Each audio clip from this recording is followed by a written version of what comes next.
So now we want to go into some practical examples, which I'm really excited to share with you all. We have 3 people, I'm one of them, who are going to talk for about 15 minutes each. We will share a little bit about how we've used evaluation to zero in on one part of our program, one part of our educational offerings, and how we might use that to improve our work, to improve what we do. So I'm gonna introduce Jennifer from Multnomah Education Service District. I'm gonna stop sharing. Hello, everyone. It's nice to see you all. I have a presentation to share, and hopefully I can share my screen.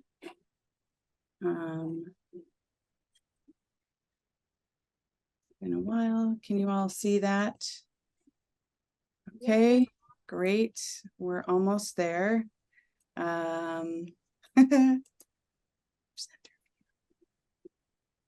Great, awesome.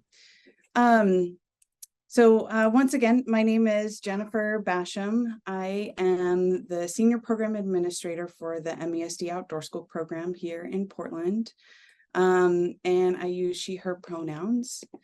And I haven't been able to participate in very many of the sessions that you all have had, but I was so grateful to know that they were recorded. And so I was able to look back at what you all have been discussing, and hopefully this presentation helps maybe identify a potential area that you might be interested in looking into. So who am I?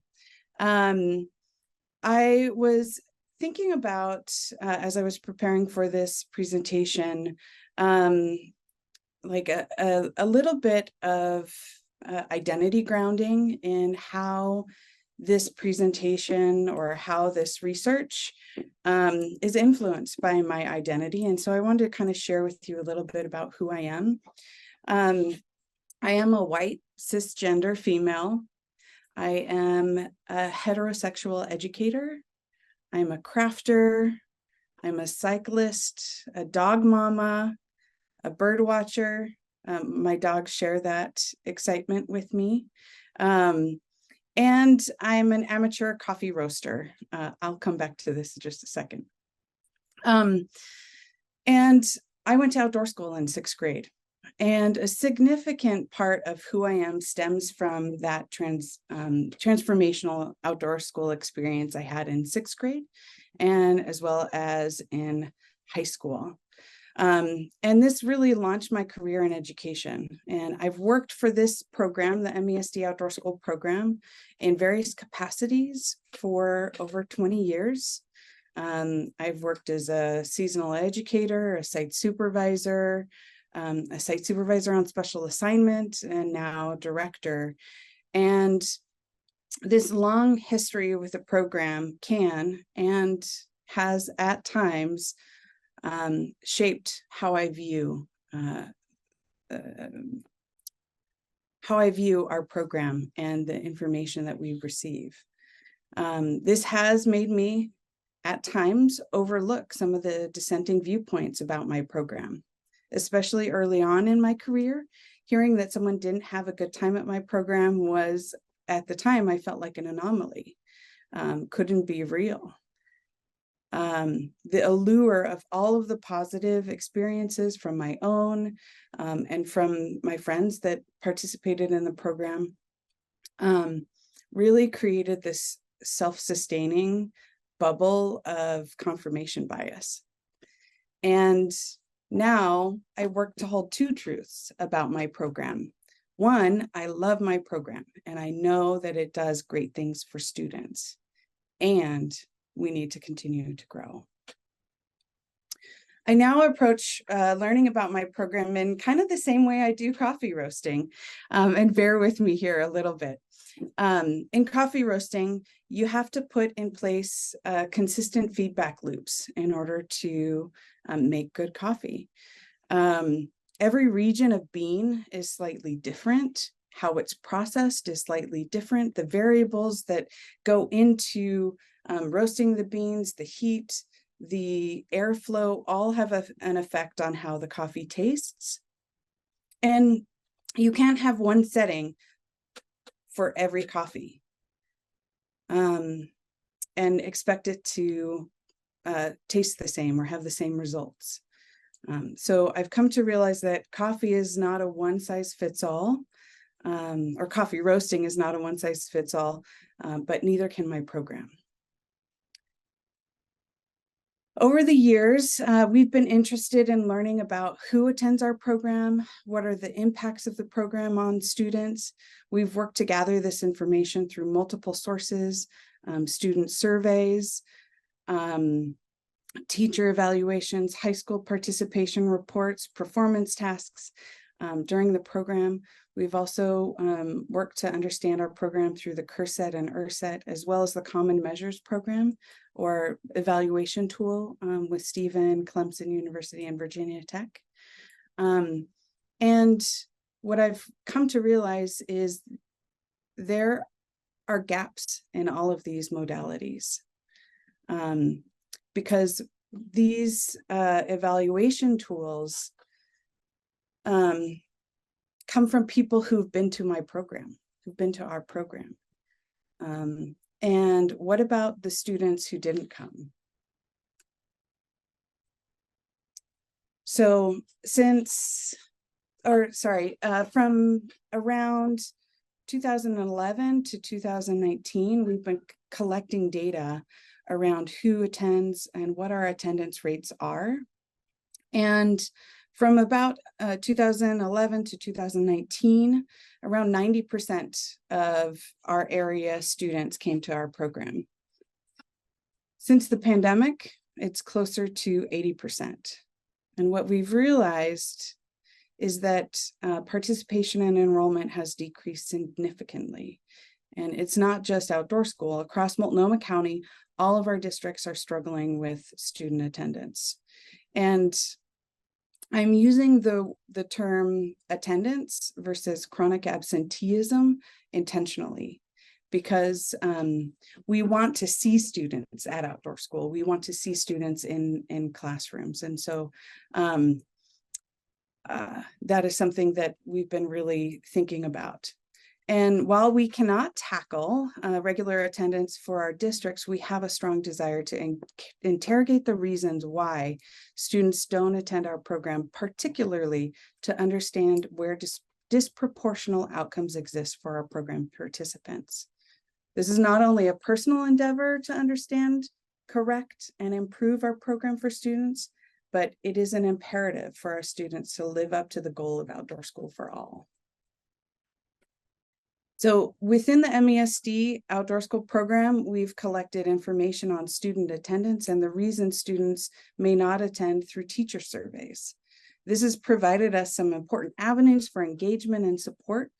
And since returning to the pandemic, we are working to implement changes in our programming and staffing to better support our families and our districts. You'll notice in this chart, this is from fall of 2018, that there's a lot of parent fears. Teachers don't know why students didn't come. Teachers express that students have anxiety or cultural reasons, or maybe they were unable to get communication out and the translated materials out to families. And we're going to talk a little bit more about this in a minute, but when looking at this data, I have to wonder where bias plays into these responses and what information is missing. So in addition to gathering data around our program, we've primarily received information from teachers about their perceptions of students that don't attend, and we have struggled to gather demographic data for students who do attend or don't. Some of our districts have been extremely protective of that data, rightfully so, because of FERPA, Family Educational Rights and Privacy Act. But knowing who, for them, knowing who will have access to the data and what will be done with the student data has been a huge concern for many of our districts. So we're really requesting any type of data has been challenging. However, we have a goal at our district. We have a strategic plan, and this plan calls us to action. It calls us to reduce racial disparities in our programming, in our outcomes across all of our districts and schools. And because of that, and our situation within Multnomah County, we have to be really creative with how we gather this data. To understand what schools do we need to prioritize, what families and communities do we need to build stronger relationships with, and how can we increase our student attendance. And I'm going to put a little caveat here for this, these next couple slides around the data dig. I'm not a researcher, but I am extremely curious. And this year, I decided to draw from the data that we already had access to. We have access to teacher survey reports. We also have access to Oregon Department of Education enrollment reports, and everybody has access to that because it's on their website. And we have attendance reports for the students that came. So this year, I wanted to understand what racial groups may or may not be attending our program. And so I took a look at all of our attendance across all of our schools, and I combined that data with the attendance groupings and compared it with racial demographics found on ODE. And essentially, I took the 13 schools that attended at 90 to 100% and combined all of the students for those schools, and then found out what the demographic information is about those schools, not necessarily the students that participated, but the schools as a whole. And this is what I found. 13 schools attended at 90 to 100%. And there's some significant information there. I can't see, but I'm wondering if you can see, as you go down the 60 to 69%, the demographics of those students are clearly different than the demographics of students that are attending at 100%. This process is likely very flawed and doesn't represent the whole picture of our program or of the students, but it has given us a whole lot to think about, and ultimately identified areas where we need improvement. So now what? What do we do? All of this information has activated us because clearly discrepancies exist between those who get on the bus to come to outdoor school and those who don't. We don't control all of the barriers to attending, but we have a capacity to address some of them. As of last fall, we started offering day trips for students who may not feel comfortable spending the night. So they can come out with their classmates during the day. They participate in outdoor school during the day, and then they go home at night and come back. We are, so that's one way we are addressing some of our challenges. The other things are, we have opened up a gear library so families can access materials before outdoor school so that when they show up at the bus, they have everything that they can. We've noted that cost of, even though we encourage families to get hand-me-down clothes and sleeping bags, it's really important for families to feel like they have all of the materials that they need And so this is one way that we can help. We're hosting parent nights. We're building relationships with school liaisons, and we're providing tours of our outdoor school sites with translation. And one of the things that we've also really worked to do is engage our new year-round staff members to help build relationships with families and students prior to outdoor schools, so that they can see a friendly face or know a face when they arrive at outdoor school. So these are just a few of the things that we have worked to implement, and also some huge areas of growth for us. It's painful to see that there are areas where we're not hitting the mark, and yet we know that there's a lot of ways that we can support students and families in reaching our goal of outdoor school for all. Here's my contact information, and yeah, let me know if you have any questions.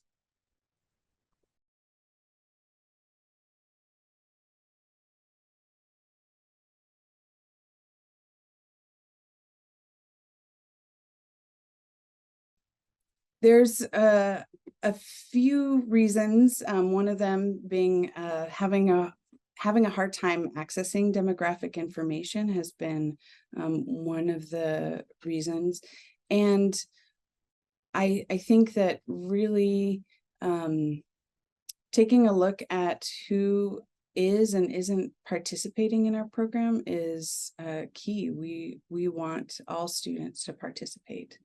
And the other thing I will say is I have a little Post-it note right here.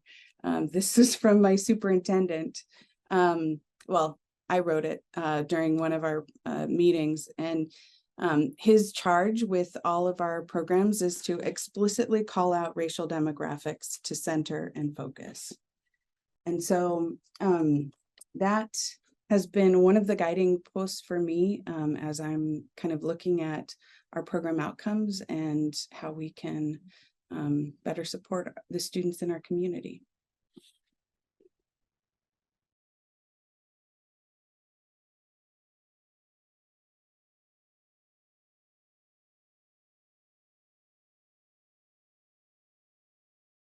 Yeah, because we ask all of our teachers who participates and why students don't participate. There's lots of variations of fear or anxiety from parents, parent concern. Some of the things we've heard are around students not having phones. And I am curious if other folks have had that similar notion, and how you've worked to identify and solve that. Fear about just spending the night away from their families. Fear, we have heard some fear around transphobia and the people that are at outdoor school. You know, so it's multifaceted from what I've looked into.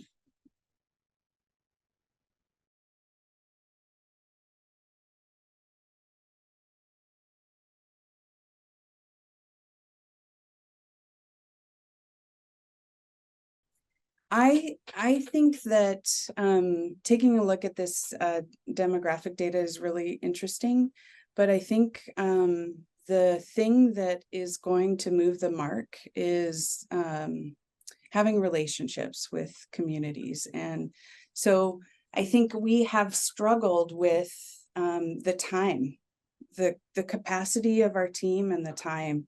So I would say have year-round staff all day, every day, so that we can engage with families and schools in the communities. Thanks so much, Jennifer. Really appreciate it. Really appreciate your willingness to share about an area where you're looking to grow and improve a lot. That takes some vulnerability, and I Really appreciate that.